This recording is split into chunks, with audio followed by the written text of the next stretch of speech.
Today's Pearl, I want to go back to what do I see in my office? What do primary care doctors worry about? The internal medicine doctor, the family practice doctor. It's got to be heart disease. It's got to be stroke.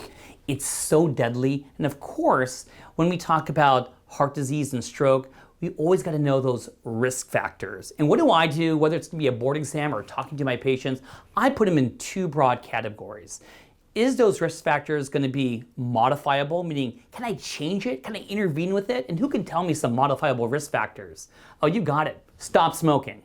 I had to throw it. I had to be forceful about that because I am a pulmonologist. Stop drinking excessively, Watch your weight. Do some exercise. These are things I want you to intervene with. And of course, when we talk about heart disease and stroke, what has to be the big three? High blood pressure, diabetes, and having high cholesterol. We call that hyperlipidemia. On the other side, and I didn't forget the other side, is the non-modifiable risk factors. And what are those? Well, as much as you want to lie, you can't change your age. And I don't want any comments. You can't change your gender, and you can't change your family history, okay? So those are things that it's good to have this piece of information, but we want to focus on the modifiable ones. So that wasn't the Pearl today. What is actually going to be the Pearl?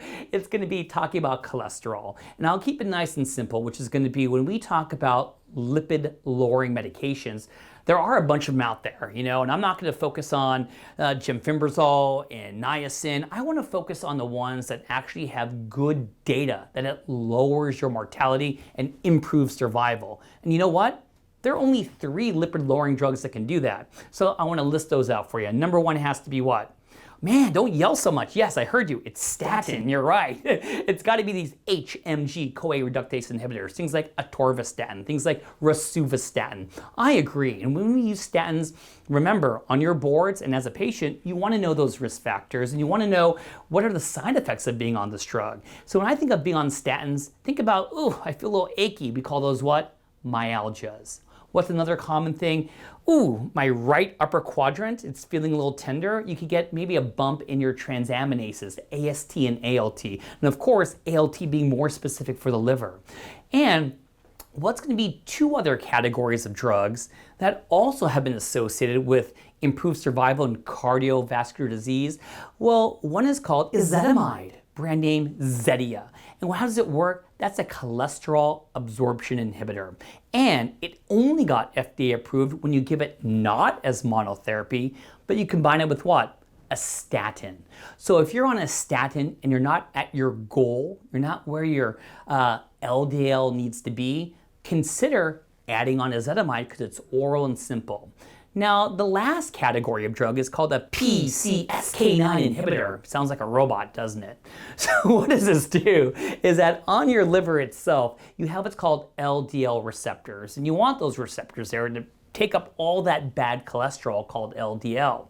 But there's that PCSK9 that will break down that LDL receptor. And that's not good. You can't clean up your blood from that cholesterol. So there are inhibitors, monoclonal antibodies to that PCSK9. And these are injectable, so ouch. Some people may not want to do that, and it's not cheap, but there's data for this category of drug, the cholesterol absorption inhibitors, and the statins when we talk about having good cardiovascular health.